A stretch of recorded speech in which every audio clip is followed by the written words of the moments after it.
During those days, another large crowd gathered. Since they had nothing to eat, Jesus called his disciples to him and said, "I have compassion for these people. They have already been with me 3 days and have nothing to eat. If I send them home hungry, they will collapse on the way because some of them have come a long distance." His disciples answered, "But where in this remote place can anyone get enough bread to feed them?" "How many loaves do you have?" Jesus asked. "7," they replied. He told the crowd to sit down on the ground. When he had taken the 7 loaves and given thanks, he broke them and gave them to his disciples to distribute to the people, and they did so.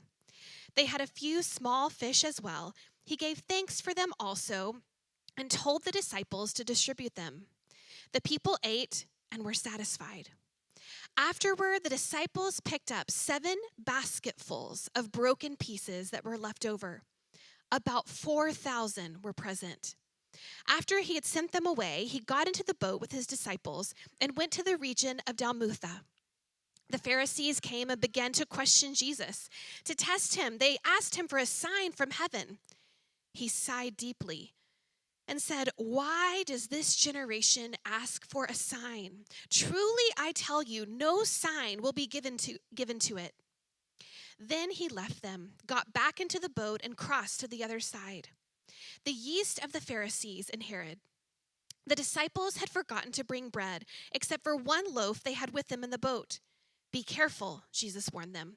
"Watch out for the yeast of the Pharisees and that of Herod." They discussed this with one another and said, "It is because we have no bread." Aware of their discussion, Jesus asked them, "Why are you talking about having no bread? Do you still not see or understand? Are your hearts hardened? Do you have eyes but fail to see and ears but fail to hear? And don't you remember when I broke the 5 loaves for the 5,000? How many basketfuls of pieces did you pick up?" 12, they replied. "And when I broke the 7 loaves for the 4,000, how many basketfuls of pieces did you pick up?" They answered, 7. He said to them, "Do you still not understand?" They came to Bethsaida, and some people brought a blind man and begged Jesus to touch him. He took the blind man by the hand and led him outside the village. When he had spit on the man's eyes and put his hands on him, Jesus asked, "Do you see anything?" He looked up and said, "I see people. They look like trees walking around." Once more, Jesus put his hands on the man's eyes. Then his eyes were opened, his sight was restored, and he saw everything clearly. Jesus sent him home, saying, "Don't even go into the village." Jesus and his disciples went on to the villages around Caesarea Philippi. On the way, he asked them, "Who do people say I am?" They replied, "Well, some say John the Baptist, others say Elijah, and still others, one of the prophets."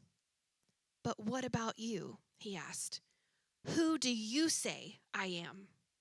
Peter answered, "You are the Messiah." Jesus warned them not to tell anyone about him. He then began to teach them that the Son of Man must suffer many things and be rejected by the elders, the chief priests, and the teachers of the law, and that he must be killed, and after 3 days, rise again. He spoke plainly about this, and Peter took him aside and began to rebuke him. But when Jesus turned and looked at his disciples, he rebuked Peter. "Get behind me, Satan," he said. "You do not have in mind the concerns of God, but merely human concerns." Then he called the crowd to him along with his disciples and said, "Whoever wants to be my disciple must deny themselves and take up their cross and follow me. For whoever wants to save their life will lose it. But whoever loses their life for me and for the gospel will save it. What good is it for someone to gain the whole world, yet forfeit their soul? Or what can anyone give in exchange for their soul? If anyone is ashamed of me and my words in this adulterous and sinful generation, the Son of Man will be ashamed of them when he comes in his Father's glory with the holy angels." Man, it's good. Today, my message is called The Way of Jesus. the way of Jesus. And today we're going to see that Jesus is introducing his disciples, he's introducing us to the way of his kingdom. And perhaps to set the scene for today, I could share with you a story from my own journey with Jesus. Because when I was about 20 years old, I went off to college. And perhaps the best way I could explain it is that I went to college to find myself. I went to college because I wanted to be somebody. I had a heart for God. I had a heart to help people, but I also really wanted to make a lot of money. So my dad and I, when I was about to go to college, we went, and I was interested in social work because remember, I like to help people. And so we went and visited with the dean of the School of Social Work, but we walked away from there a little discouraged because we realized you couldn't make any money doing social work. Sorry to all my social workers out there. So I ended up landing on a business major, international business and finance. And again, the best way to explain it was that I was on the fence. Again, I wanted to serve God, but if I'm honest, I actually also kind of wanted to do my own thing. And I'll never forget the weekend that everything sort of came to a head. Because on a Friday night, I was going to this big party. And you have to know, this party was like a really big deal to me. Because if I played my cards right at this party, I would get invited to be a part of one of these fraternities on campus. Now, it may sound dumb, but for this freshman in college, this fraternity symbolized my future. My future, my friendships, opportunity, relationships. So all the guys from this fraternity were going to be at this party, so I was very wise. I was very strategic, and I invited this girl that knew all the guys to be my date to come with me. And I'll never forget the theme of the party was hippies, Harleys, and homies. And my date and I agreed that we were going to go for the Harley theme because I obviously look like a biker. Why are you laughing? Well, nothing could have prepared me for when I went to pick my date up because I didn't really know her. We were going Harley theme, and she came out of her house with skin-tight clothes, her midriff exposed, and then she turned around to show me this scandalous tattoo that she had put on her backside. Let's just say for this kid from a small town in Texas that had barely ever been on a date, I knew that I was in way over my head. So we went to this party. I talked to all the guys. We danced. We had a great time. Everything I wanted to accomplish on that Friday night, I accomplished. But all I can say is that I came home that night and I was unsettled. For a reason I couldn't figure out, I did not have peace. But my weekend journey was just getting started. Because the very next day, I woke up early to go to the missions conference that my church was having. It was in a rustic campground outside the city. And I'll never forget, well, it's funny to think now, I was that guy that didn't go to the conference on Friday night because I was going to a party. That was just funny to think for me. So I go on Saturday morning to this conference. I remember walking into this campground. I'm seeing the flags of the nations. I'm seeing the colors. I'm seeing these faces of people from nations. I don't even know where they're from. And that night, this woman named Jackie Pullinger got up to share her testimony. And Jackie Pullinger, she's from England. And she told the story about how God had called her to be a missionary. But because she was a single woman in the 60s, no one wanted to send her. After exhausting all of her options, her pastor finally gave her the green light and said, you need to go anyways. So these were her instructions: to get on the boat, go around the world, and pray about when to get off. And she ended up in one of the most dangerous ghettos in the world in Hong Kong, ministering to drug addicts. And on this night, she talked about how she would lead these street kids and heroin addicts to Jesus. And then they would be filled with the Holy Spirit. Many of them would start speaking in tongues, and they would be completely set free of their addiction. And then she ended her message by saying, if God can do that with me, what can God do with you? Actually, she said, if you want that same power on your life, come to the front. You're going to be filled with the Holy Spirit, and God's going to use you as a minister in the world. And maybe you can imagine my jaw is on the floor. My mind is blown. My heart was moved. This is not the kind of stuff we talked about at the Methodist church growing up.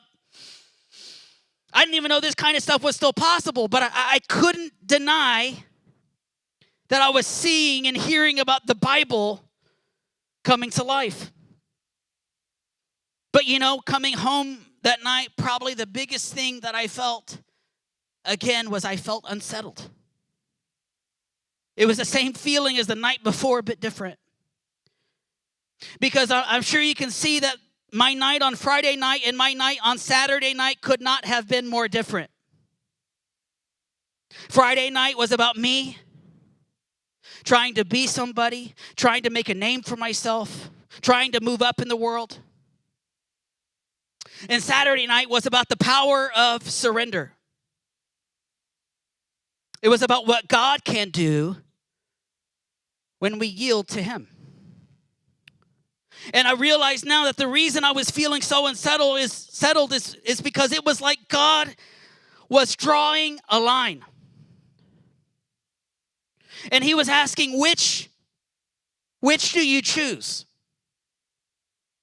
Is your life going to be all about you trying to be somebody? Or is it going to be all about who He is? Is your life all about making your name great, or is it going to be about making my name great?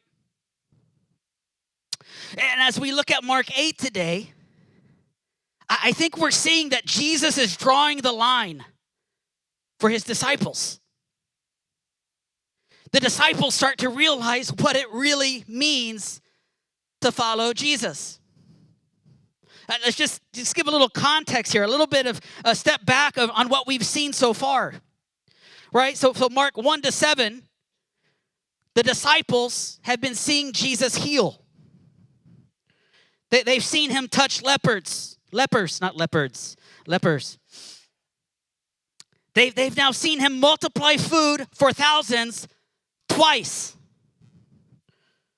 I mean, I have to think that they are loving this miracles tour, right? Like, how many of us know how good it feels to be on the winning team? I was actually thinking about this, how crazy it is that right after the Super Bowl, there's always a commercial selling the winning team's t-shirt. Literally, have you seen that? Like 30 seconds after they win, they're already selling the t-shirt. Because they know that everyone wants to buy that shirt. So they can somehow feel like they were a part of that win. Even if all they were doing was sitting on the couch, eating pizza and wings, they somehow helped their team get to that win. Right? Eric Sanchez, Eagles fan?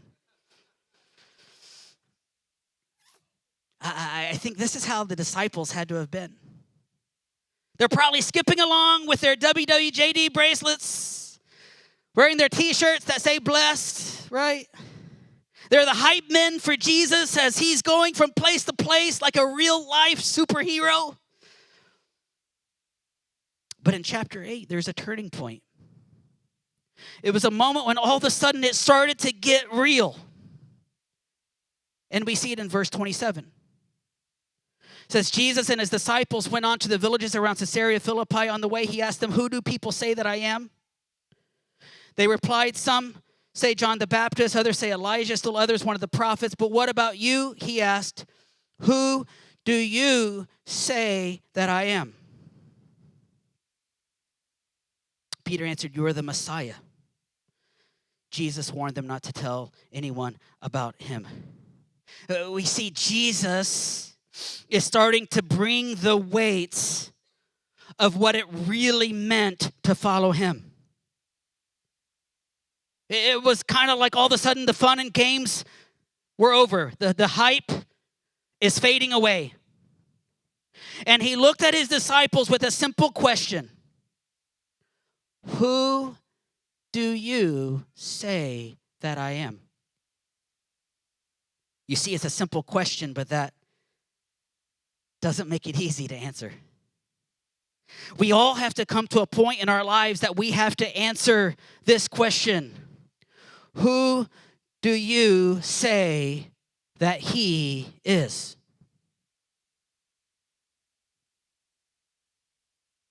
I'll never forget during COVID, when everyone was doing things online, I was watching this pastor interview one of my favorite worship leaders, Carrie Job. Carrie's an amazing worship leader, written amazing songs, has such a tender heart for the Lord. And I remember watching this interview, and there was just something that so moved me. Because this pastor started his interview by looking at Carrie, and he just asked this simple question. He says, "Who is Jesus to you?" And it was this holy moment. When Carrie looked at him, her voice was trembling. And she said, "Jesus is everything." And it shook me up. Still does today. Because I think I actually wonder if I could say the same thing. I want to be able to. I can think of the key moments in my life that were defining moments with Jesus. When he became my Savior when I was 9 years old at a little campground in Texas. Experiencing friendship with Jesus when I was a teenager and I felt like I could literally talk to no one. I think of experiencing Jesus as Lord as he's led us around the world and back again a lot of times when it didn't make sense. But I still have to reckon with that question every week, every day. Who do you say I am? You see, it's not who your husband or wife says he is. It's not who your grandmother that prays. It's not who she says he is. It's not who the pastor says he is. It is who do you say that Jesus is? Now, maybe you're here and this is all new for you. Let me just tell you, here's what I love about Jesus. You don't have to have your answer to that question today. Actually, if you look at the book of Mark, Jesus waited 8 chapters. He waited 8 chapters before he asked his disciples this question. Like, Jesus waited a long time before he drew that line. This tells me that there's a lot of space for you to take your time to get to know Jesus. You see, Jesus allows you to belong before you believe. He welcomes you with open arms. He died for the world. His heart is for you. He knows how you are made. He knows the pain you carry. He knows how your mind works. You see, we in the church have to learn to give people space to discover Jesus. Too many times in the church, we actually say, no, you have to believe this and this and this before you can belong here. That's just not the way of Jesus. Actually, if you look at Peter's journey with Jesus throughout the Gospels, you see that his understanding of Jesus changed as he walked with him. Like Peter first acknowledged Jesus as what? As a teacher, as a rabbi. He was like, this guy has authority that's different than the others. Then Peter sees the miracles and the signs and is like, this guy has got to be from God. Surely he is a prophet. Then we see in this moment in Mark 8, Peter declares, you are the Messiah. Which he's saying, this is the Christ, this is the anointed one that we have been waiting for to take away the sins of the world. And then you can look at the end of the story after Jesus has risen from the dead, and Peter says, he is Lord and God. Again, no matter where you are on your journey with Jesus, there is space for you to discover who he is and who he wants to be in your life. But make no mistake, we all have to reckon with this question: who do you say that I am? What we know is that the journey starts with salvation. Romans 10:9-10 gives us a clear roadmap to salvation. And it says, if you declare with your mouth Jesus is Lord and believe in your heart that God raised him from the dead, you will be saved. For it is with your heart that you believe and are justified, and it is with your mouth that you profess your faith and are saved. This tells us that when we say, I believe in Jesus, I belong to Jesus, when we say that and we really mean it, there are tectonic plates in the spiritual realm that are moving. There is a spiritual earthquake. The Bible actually says that you are transferred from a kingdom of darkness into a kingdom of light. That's why I often, when I pray with people to give their lives to Jesus, I ask them how they feel after we pray. And 9 times out of 10, they say they feel different. Or they feel like something shifted. They feel the peace of God. Like it's funny to think of it this way, but in this conversation with Jesus and Peter in Mark 8, when Peter says, you are the Messiah, I think we're kind of witnessing Peter's salvation moment. But this is what we can't miss. The journey doesn't end with salvation. Salvation is the starting point to lead us to surrender. Salvation is the starting point to lead us to surrender. And frankly, I think this is the part that had to have been like a slap in the face to the disciples. And I mean it. Because just track with me for a second. When Peter said, you are the Messiah, he had something very different in mind than what Jesus had in mind. Because when Peter was thinking of the Messiah, he, and all the Jewish people for that matter, he was thinking of a second David. He was thinking of a warrior king that would defeat Israel's enemies and would once again establish Israel as a sovereign kingdom. He was thinking of a second Moses that would lead God's people out of slavery and captivity and would lead them to a new promised land. You see, when Peter and the other disciples were thinking Messiah, they were thinking of a victorious, conquering Messiah. Peter's revelation was right on. Yes, Jesus is the Messiah, but his interpretation could not have been more far off. Why?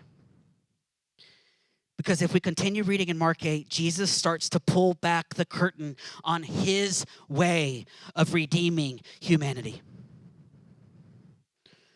And he tells his disciples what it means that he was the Messiah. Verse 31. Just imagine this moment. Verse 31.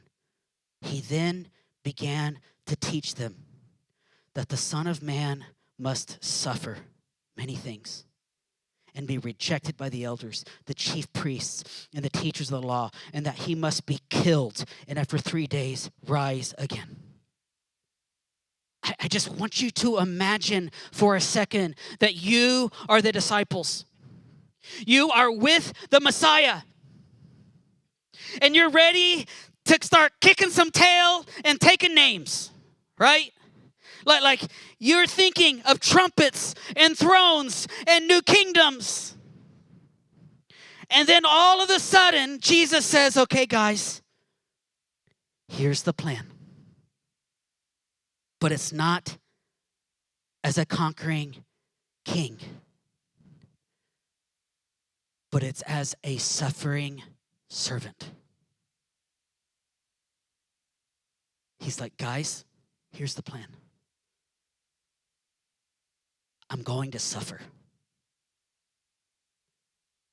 I'm going to be rejected by everyone. I'm going to be killed.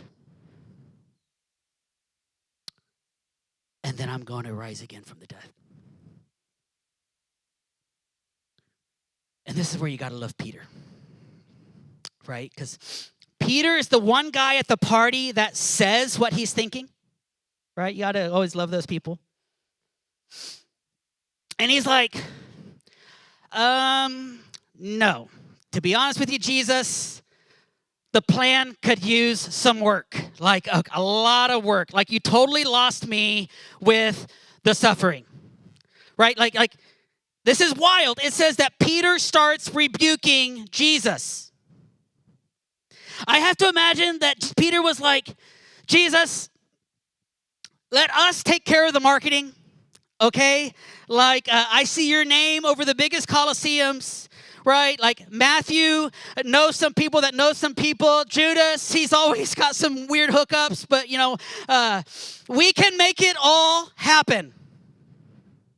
And Jesus shuts it down in verse 30. Can you just imagine, like, Peter's like, da-da-da-da. Jesus turns around and looks at him. You have to wonder what that moment was like. And he says, get behind me, Satan. Whew. You do not have in mind the concerns of God, but merely human concerns. Not only does Peter get taken to the ground by Jesus, it's a bad day when Jesus calls you Satan. Peter went from hero with the Messiah comment to zero, like in 5 seconds, right? It's kind of like a good warning for us. Don't ever get too sure of yourself, right? But Jesus is helping us see the way of the kingdom. So he takes down Peter, calls him Satan, but then he says, guys, come here. He says, whoever wants to be my disciple must deny themselves and take up their cross and follow me. Whoever wants to save their life will lose it.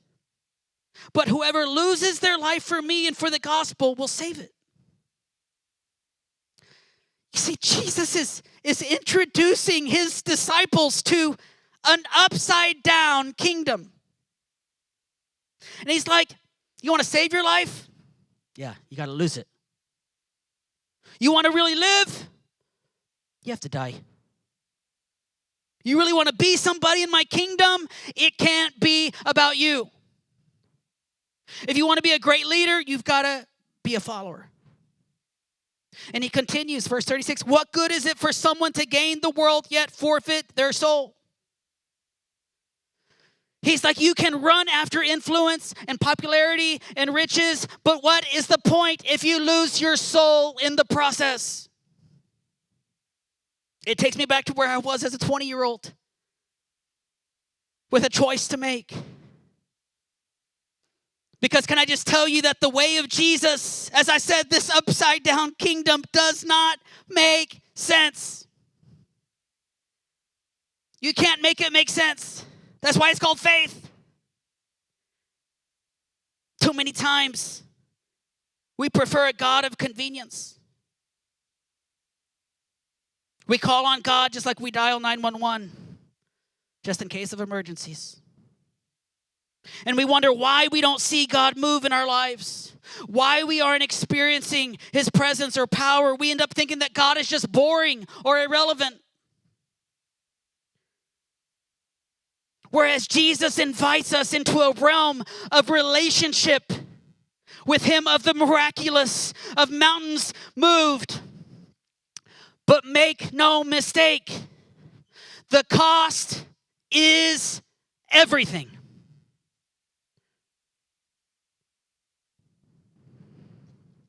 Jesus is like, I'm inviting you into this new kingdom, but to get there, it can't be about you anymore.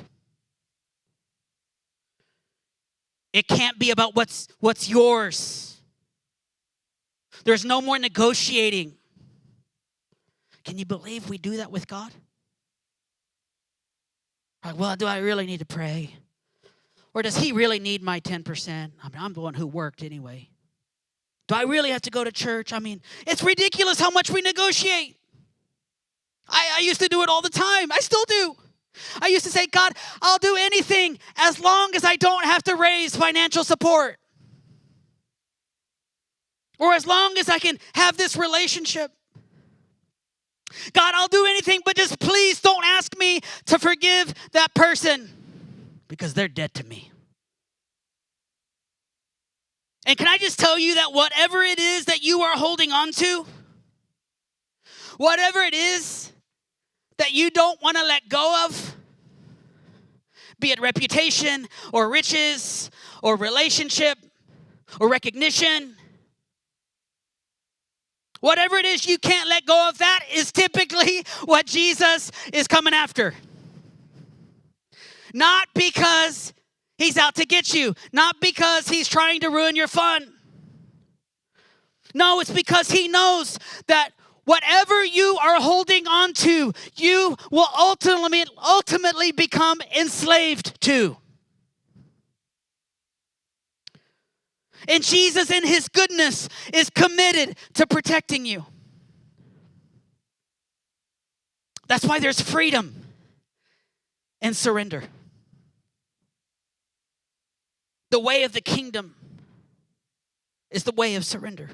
Let me say it again. When we surrender is when we stop negotiating. When it's all his, when it's all on the table. I think about my wife. When we were becoming close friends in our life group, now 20 years ago, we started running together in the evenings. For the record, that is the only time in our nearly 20 years of relationship that we've ever run together. The things you do, right? The things you do to get the girl, right? I wanted to make her think I was like all like athletic and runner and stuff, you know. Suzanne was about to graduate with her master's degree, and she had signed a contract with an accounting firm in Dallas. She was on a trajectory to live a very successful life in the world. And I remember on this particular night, Suzanne was telling me about what God was doing in her life.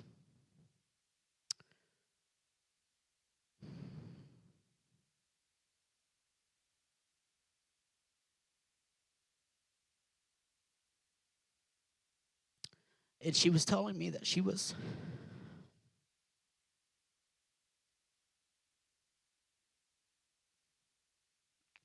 telling me that she was going to lay it all down.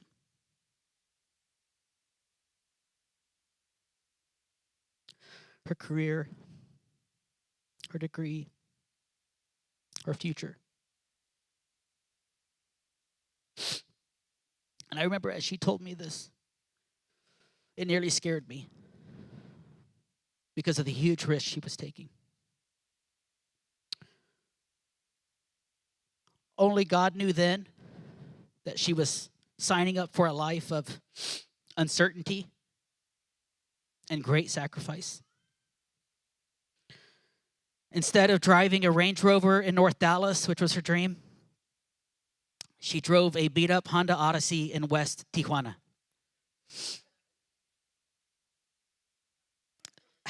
Still waiting on that Range Rover.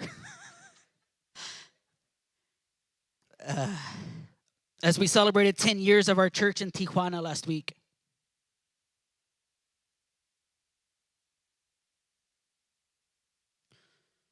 Suzanne and I have been reflecting on the loss and the trauma and the challenges that we've experienced in these years of ministry.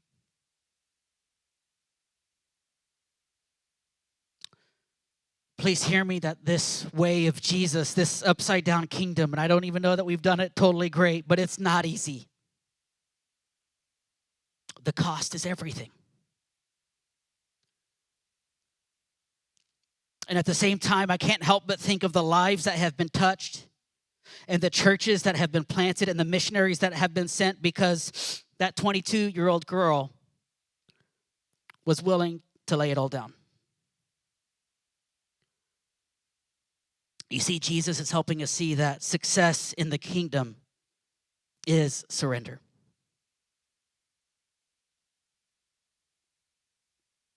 So today I want to leave you with that same question Jesus asked his disciples. Who do you say that he is? Because how you answer that question changes everything. If Jesus is just a teacher, you'll probably occasionally listen to his advice. If he's just a prophet, you'll respect his words. If he's just the Messiah, you might follow him for what he can do for you. But if he is Lord, if he is everything, then your only response is surrender. So today I want to give us a moment to respond. We stand.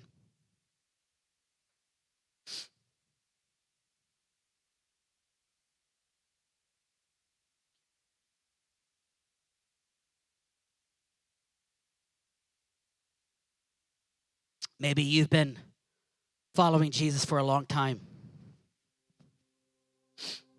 But maybe you've realized that there's still a part of your life that you're holding on to.